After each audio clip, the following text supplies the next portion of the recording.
ನಮಸ್ಕಾರ, welcome back to my channel. ಗೃಹಲಕ್ಷ್ಮಿ ಯೋಜನೆ 25ನೇ ಕಂತಿನ ಹಣಕ್ಕೋಸ್ಕರ ಕಾಯ್ತಾ ಇರೋರಿಗೆ ಮತ್ತು ಫೆಬ್ರವರಿ ಮಾರ್ಚ್ ತಿಂಗಳಿನ ಹಣ ಯಾವಾಗ ಬರಬಹುದು ಅಂತ ವೇಟ್ ಮಾಡ್ತಿರೋರಿಗೆ ಇವತ್ತು ಒಂದು ಭರ್ಜರಿ ಗುಡ್ ನ್ಯೂಸ್ ಬಂದಿದೆ ವೀಕ್ಷಕರೇ. ಇದಕ್ಕೆ ಸಂಬಂಧಪಟ್ಟಂತೆ ಉಪಮುಖ್ಯಮಂತ್ರಿಗಳಾಗಿರುವ ಮತ್ತು DCM ಆಗಿರುವ DK ಶಿವಕುಮಾರ್ ಸಾಹೇಬರು ಒಂದು ಸ್ಪಷ್ಟನೆಯನ್ನು ಕೊಟ್ಟಿದ್ದಾರೆ.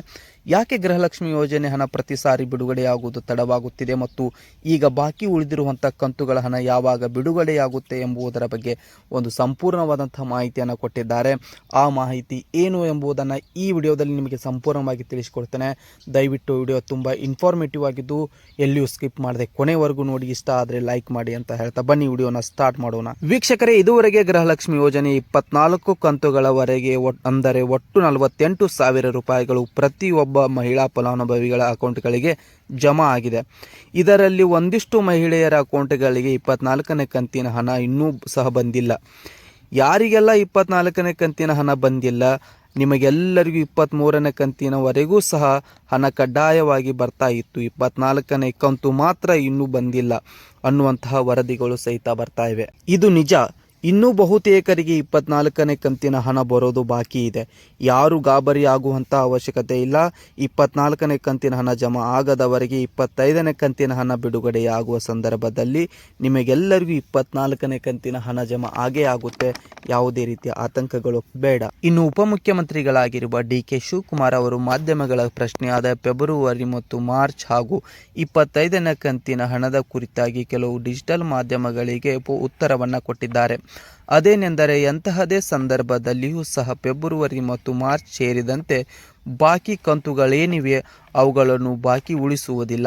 ಅವುಗಳನ್ನು ಅತಿ ಶೀಘ್ರದಲ್ಲಿ ಬಿಡುಗಡೆ ಮಾಡ್ತೀವಿ ಅಂತ ಮಾಧ್ಯಮಗಳಿಗೆ DK ಶಿವಕುಮಾರ್ ಅವರು ಮಾಹಿತಿಯನ್ನು ಕೊಟ್ಟಿದ್ದಾರೆ. ವೀಕ್ಷಕರೇ, ಜನವರಿ ಕೊನೆಯಲ್ಲಿ 25ನೇ ಕಂತೇನಿದೆಯೋ ಅದು ಬಿಡುಗಡೆಯಾಗುವ ಸಾಧ್ಯತೆ ಇದೆ ಮತ್ತು ಅದರ ಜೊತೆಗೆ ಫೆಬ್ರವರಿ ಮತ್ತು ಮಾರ್ಚ್ ತಿಂಗಳಿನ ಬಾಕಿ ಕಂತಿನ ಹಣ ಏನಿದೆಯೋ ಅದು ಬಿಡುಗಡೆಯಾಗೋದಕ್ಕೆ ಸ್ವಲ್ಪ ಸಮಯ ತೆಗೆದುಕೊಳ್ಳಬಹುದು ಅಂತ ಅನಿಸ್ತಾ ಇದೆ. ಯಾಕೆ ಅಂದರೆ ಸರ್ಕಾರ 5,000 ಕೋಟಿ ರೂಪಾಯಿಗಳನ್ನು ಹೊಂದಿಸುವುದು ಅಷ್ಟೊಂದು ಸುಲಭದ ಕೆಲಸವಲ್ಲ. ಆದರೂ ಆದಷ್ಟು ಬೇಗ ನಾವು ಹಣವನ್ನು ಬಿಡುಗಡೆ ಮಾಡ್ತೇವೆ ಅಂತ DK ಶಿವಕುಮಾರ್ ಅವರು ಹೇಳ್ತಿದ್ದಾರೆ. ಕಾದು ನೋಡೋಣ ಯಾವಾಗ ಬಿಡುಗಡೆ ಆಗಬಹುದು ಅಂತ. ಈಗ ವಿರೋಧ ಪಕ್ಷದವರು ಕಾಂಗ್ರೆಸ್ನವರ ಹತ್ತಿರ ಗೃಹಲಕ್ಷ್ಮಿ ಯೋಜನೆಗೆ ಕೊಡೋದಕ್ಕೆ ಹಣ ಇಲ್ಲ, ಈಗ ಸರ್ಕಾರದ ಬೊಕ್ಕಸ ಖಾಲಿಯಾಗಿ ಹೋಗಿದೆ ಅಂತ ಟೀಕೆಗಳನ್ನು ಮಾಡ್ತಿದ್ದಾರೆ. ವೀಕ್ಷಕರೇ, ಖಂಡಿತ ಹಾಗೇನಿಲ್ಲ, ಕೊಡ್ತಾರೆ, ಬಟ್ ಸ್ವಲ್ಪ ಸಮಯವನ್ನು ತೆಗೆದುಕೊಳ್ಳಬಹುದು ಅಷ್ಟೇ. ಒಂದು ವೇಳೆ ಗೃಹಲಕ್ಷ್ಮಿ ಯೋಜನೆಯನ್ನು ಬಂದು ಮಾಡುವುದೇ ಆಗಿದ್ದರೆ ಒಂದು 5-6 ತಿಂಗಳವರೆಗೆ ಕೊಟ್ಟು ನಂತರದಲ್ಲಿ ಆಗಲೇ ಬಂದು ಮಾಡಿಬಿಡ್ತಿದ್ರು. ಈಗ 2 ವರ್ಷಗಳವರೆಗೆ ಕೊಡ್ತಾ ಬಂದಿದ್ದಾರೆ ಅಂತಂದರೆ ಈಗ ಬಂದ್ ಮಾಡುವುದಿಲ್ಲ ಅನ್ನುವಂಥದ್ದು ನಮ್ಮ ಅನಿಸಿಕೆ ಆಗಿದೆ. ಸ್ವಲ್ಪ ವೇಟ್ ಮಾಡಬೇಕಾಗುತ್ತೆ.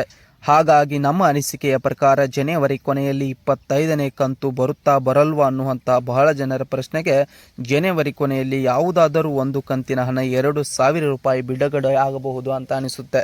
ಅದು ಫೆಬ್ರವರಿ ಕಂತಿನ ಹಣವಾದರೂ ಆಗಿರಬಹುದು ಅಥವಾ ಮಾರ್ಚ್ ಕಂತಿನ ಹಣವಾದರೂ ಆಗಿರಬಹುದು. ಇವೆರಡೂ ಅಲ್ಲವೆಂದರೆ 25ನೇ ಕಂತಿನ ಹಣವಾದರೂ ಆಗಿರಬಹುದು. ಒಟ್ಟಿನಲ್ಲಿ ಜನವರಿ ಮುಗಿಯುವುದರೊಳಗಾಗಿ 2,000 ರೂಪಾಯಿಗಳು ಹಣ ಬರುತ್ತೆ ಅಂತ ಅನಿಸ್ತಾ ಇದೆ. ಇನ್ನು ಬಾಕಿ ಉಳಿಯೋ ಕಂತಿನ ಹಣಕ್ಕಾಗಿ ಫೆಬ್ರವರಿ ತಿಂಗಳಿನವರೆಗೂ ನಾವೆಲ್ಲರೂ ಕಾಯಲೇಬೇಕಾಗುತ್ತೆ ವೀಕ್ಷಕರೇ. ಓಕೆ, ನಿಮಗೇನನಿಸುತ್ತೆ? ಎಲ್ಲವೂ ಒಟ್ಟಿಗೆ ಬರುತ್ತಾ ಅಥವಾ ಮೊದಲು 2,000 ನಂತರ 2,000 ತದಾನದ ನಂತರ ಮತ್ತೆ 2,000 ಹಂತವಾಗಿ ಬರುತ್ತೆ ಅನಿಸುತ್ತಾ? ನಿಮ್ಮ ಅನಿಸಿಕೆ ಅಭಿಪ್ರಾಯಗಳನ್ನು ಕಮೆಂಟ್ ಮುಖಾಂತರ ತಿಳಿಸಿ. ಮುಂದಿನ ವಿಡಿಯೋದಲ್ಲಿ ಮತ್ತೆ ಸಿಗೋಣ. ಅಲ್ಲಿವರೆಗೂ ನಮಸ್ಕಾರ.